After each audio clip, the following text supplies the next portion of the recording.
Member Umar. Tonight, federal government denies report of bomb explosion in South African High Commission office in Abuja. Asks Nigerians to disregard fake news orchestrated to cause panic and chaos. Election Petition Tribunal sacks Delta South Senator James Manager, orders rerun in 3 months as APC candidate Emmanuel Douin insists he should be declared winner. Bauchi State records 3 deaths in fresh yellow fever outbreak as state government continues treatment of other victims and vaccination. And Russia and Ukraine complete long-awaited exchange of prisoners. On Business News tonight, Federal Inland Revenue Service targets 8.9 trillion naira revenue in 2019. On Sports News tonight, former world number 1 Serena Williams and teenager Bianca Andreescu slugging it out to decide the winner of the women's singles event at the US Open final.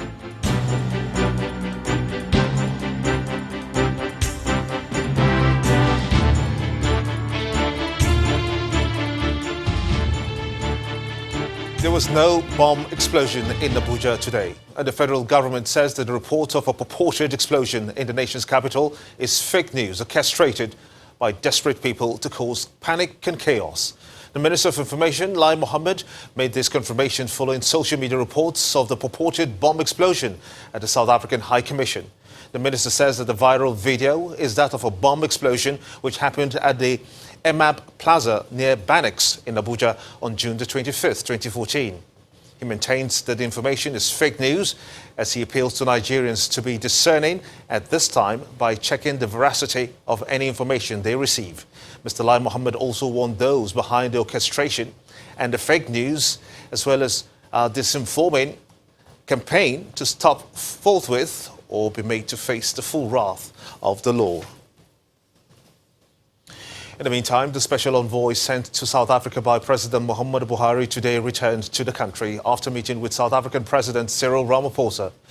The special envoy, Ambassador Ahmed Abubakar, held a closed-door meeting with President Ramaphosa on Friday afternoon, where he conveyed President Buhari's concerns over recent events in South Africa in the context of the strong and cordial relations that characterizes the interaction between the two countries. Although the envoy did not make any comments after the meeting, South African officials, however, hinted of President Muhammadu Buhari's state visit to South Africa next month as scheduled. The South African president thereafter reaffirmed his country's relationship with Nigeria, insisting that it remains firm and strong, and that the two partners were resolute in their shared commitment to build an Africa at peace with itself and others. He says that President Buhari conveyed his commitment to the values of prosperity and the advancement of Africa that are shared by both countries, and pledged Nigeria's readiness to assist South Africa in establishing the root causes of the attacks and developing sustainable solutions to the challenges. Let's turn our attention now to politics. The Election Petition Tribunal sitting in Asaba, Delta State, today sacked Senator James Manager as the lawmaker representing Delta South Senatorial District at the National Assembly. The chairman of the 3-man panel, Justice Choma Onyabo, in her judgment, cancelled the election and ordered for a fresh one within 90 days. Former Delta State Governor and candidate of the All Progressives Congress, the APC, in the election, Dr. Emmanuel Douin, has approached the tribunal seeking the nullification of the election over gross electoral malpractice. The tribunal noted that the petitioner were able to prove their claims of overvoting in the 6 local governments areas under contention. But the counsel to Senator James Manager says that his client will be appealing the judgment.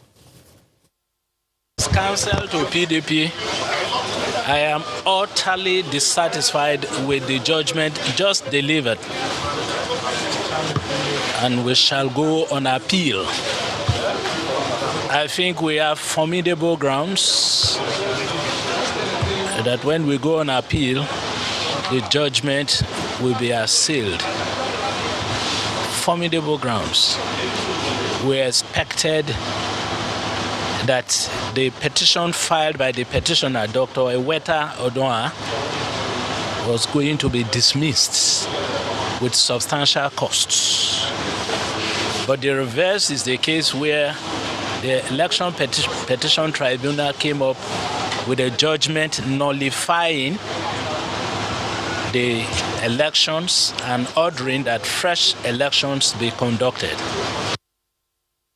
Meanwhile, former Governor Duaga says that he is also heading to the appeal court, insisting that he should be declared the winner of the February the 23rd election. To security matters now, police authorities in Lagos today paraded suspected looters of ShopRite in the Lekki area of the state. The police area commander of Shango-Tedo Area J, Bolaho Olugbemi, says that between September the 3rd and 4th, a total of 125 suspects have been arrested in connection with the attack on ShopRite, with 90% of the stolen goods recovered. According to the police, 112 of them were found in possession of stolen items and have been charged to court. Meanwhile, Lagos State Governor Mr. Babajide Sanwo-Olu also visited the looted shopping malls today. This is ShopRite located at Shango-Tedo area of Ajah, Lagos. What you see may not look like the normally well-kept shopping mall. It was looted and destroyed by suspected criminals who made their way in by breaking through this part of the fence on September the 4th. The Nigeria police swung into action to find the perpetrators, and the area command of Shango-Tedo has apprehended these 19 suspects, out of which 18 of them were found in possession of valuable items allegedly looted from the mall. I'm working here with Black Bear, and this incident happened of which I left the place. My madam now invited me, which they now arrested me, and they placed this allegation against me that I stole this television, of which I know nothing about it. Only God can judge. As you see, this guy don't scatter everywhere. Only the laptop here I carry with this.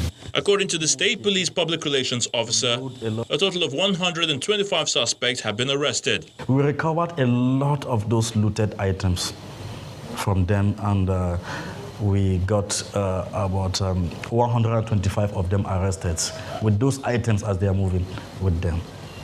So they are in custody and investigation is ongoing. The Lagos State Governor, Mr. Babajide Sanwo-Olu, visited the facilities destroyed in Ajah and Surulere in the wake of the xenophobic attack reprisals. He is not pleased with what he sees. In these premises, you could see from the evidence they've shown that people actually broke in from jumping walls, from other property. It was it's unimaginable. For us as a government, is for all of us to take full responsibility and to go back, right, and to see how we can create, the narratives and the engagement where we begin to see social inclusion from the communities where we play and we do business. But more importantly is also to assure the business community. And that's why as a government we have come out to condemn this, but to also give them the assurances that we will continue to ensure that ease of doing business is paramount for us. It is clear the retaliatory attacks on South African-owned businesses in Lagos are ill-informed, because besides targeting the livelihood of many Nigerians, they could also discourage foreign investors from partnering with the state. Still in Lagos, more than 400 suspected cultists have been arrested by the police over cult activities in the state since the launch of Operation Crush. The Commissioner of Police in Lagos, Zubairu Muazu, is however warning those still in hiding to prepare for their arrest, as the command is better prepared to end cultism in Lagos State. This is Imota, a highly populated community in the Ikorodu area of Lagos State. This community is home to vibrant youth who earn their living from farming and other commercial activities.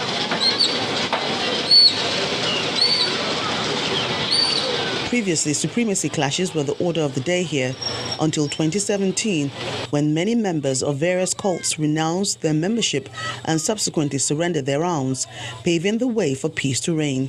We called the two parties, Aye and Eye. They give them some little amount so that everybody should go and find work. If they have any problem, come to palace and report. or so it appeared, until the last day of August 2019, when members of a cult suddenly attacked a rival group some hours into annual Oro festival. They just seized the opportunity that maybe because women are not outside, that is why they just seized the opportunity of attacking themselves. Those who belong to them that they deal with, they don't deal with any other person. This thing is a kind of terrorism because it's happening everywhere, not only in Motao. So government has to pay very close attention to all these problems. It's a menace. Channels Television visited the home of one of the victims, Sheriff Sani, who was killed during the recent clash. His father, who spoke off camera, claims his son joined the cult and withdrew from university, but he later renounced his membership. Unfortunately, Sheriff died in the latest clash, which targeted his home. Residents claim that 3 other people died in the violence. Police later arrested 19 suspects and recovered arms. The Lagos State Commissioner of Police, Maza Zubairu, explains the command's strategy in curbing the menace in Ikorodu and its environs. Between the time we launched that operation till now, we have arrested more than 400 cultists in different parts of Lagos, and that operation is still ongoing. Once we arrest, we charge to court. The only thing is, I have to add here that the issue of cultism, if we are going to have a lasting solution, it has to be faced with a holistic approach. Everybody has a role to play in fighting cultism. The society has a role to play. Right from the family, parents, the schools, the universities, everybody has to come together to find a lasting solution to cultism. All we do now is the preventive measure by our patrols, and then the reactionary measure where we do the raids and the arrest and charging to court. Earlier this year, the police command launched an operation codenamed Crush to stop cult activities across the state, arresting over 100 suspects, including female gang members. Fortunately, at the grace of God, the incoming judge Meanwhile, the Nigerian Air Force says it is making efforts to enhance its proficiency in carrying out criminal investigations and other related law enforcement duties, including advanced dog handling techniques. The Chief of Air Staff, Air Marshal Sadiq Abubakar, says that the training will help in boosting security at airports, Air Force bases and other critical assets across the country. Despite technology advances in other aspects of the military, dogs, it seems, are irreplaceable given their natural disposition for strategic detection.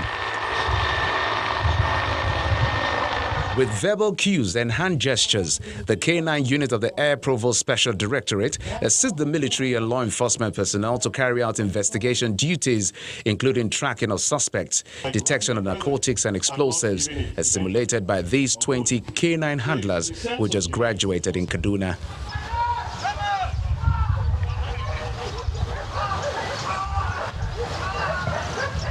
Now we have 2 suspects fleeing the building. K9 is doing an ambush operation to apprehend the suspect. The team of special operations handlers come and take the suspect in custody. The Air Provost highlights the success recorded with the introduction of K9 units to the force. The Corps has been actively engaged in various security and law enforcement drives in Nigerian Air Force bases.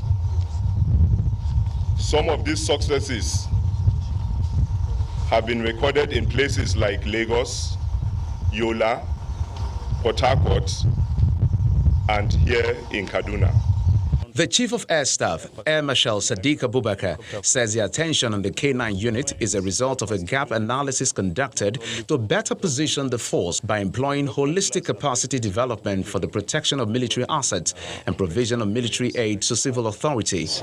I have charged the Air Provost Specialty to work directly with the Special Forces group and ensure that we are able to translate this capacity building into additional security for our country and our people.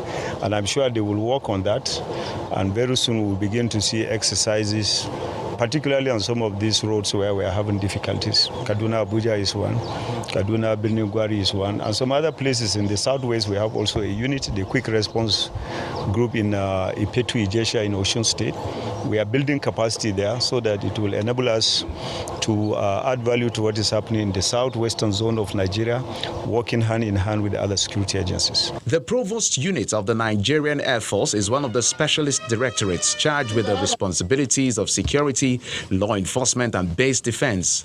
Soldiers and dogs face similar challenges in conflict situations, and with the commitment and performance displayed by these newly trained special forces, the Air Force is optimistic that the Air Provost can play a leading role in safeguarding the nation's critical assets and military bases across the country. In part 2, after the break, 3 killed in fresh outbreak of yellow fever in Bauchi State as state government continues treatment of other victims and vaccination. We'll be joined by a public health physician, Dr. Vali Emina, from the Lagos University Teaching Hospital. Stay with us.